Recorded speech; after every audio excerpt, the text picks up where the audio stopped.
Dominguita Melendez was up and out the door early on Thursday morning. She was on her way to Yuca Yuca, the best Cuban restaurant in Mundytown. It was also the only Cuban restaurant in Mundytown. Dom had a deal with the owner, El Señor Prieto. Dom swept the store sidewalk. El Señor Prieto provided lunch for her crew during their adventures. Today, she hoped El Señor Prieto would give her a lunch to go, even though the crew wasn't going on an adventure. Just Dom and Steph were going on a weekend trip to Steph's grandmother's house on the Rapa River.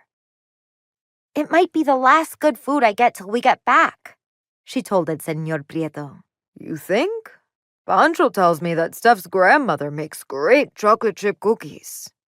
Pancho was the third member of Dom's crew. He was also El Señor Prieto's nephew. Steph called it a cabin, out in the country, on a river. She said it's next to a marsh. Dom raised her eyebrows. What if it doesn't even have a kitchen? And you know what? There are no pizza palaces out in the country. No. Dom nodded with force to make sure El Señor Prieto got her point. By a river? Near a marsh? Nah, no pizza palaces.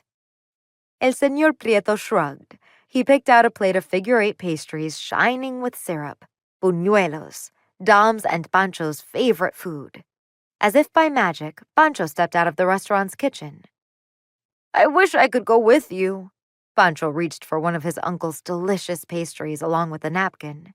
He was invited, like Dom, to Grand's River House for the long weekend, but his family was going to see his own grandmother. Dom wanted to make Pancho feel better. She stopped chomping on her buñuelo. "It's not like we'll have any adventures," she said, wiping sticky syrup from her chin. "I couldn't even find the place on the map. Tapperville. I'm sure nothing will happen there. And we'll be back in no time." "Just in case."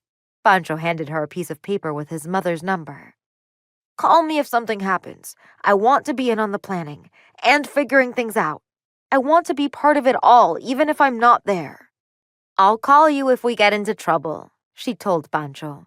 "But really, we won't have any adventures. This place is 1,000,000 miles from anywhere. Steph and I are taking Sherlock Holmes books. That's about the only excitement we'll have." Pancho headed home, his shoulders slumped, his head down.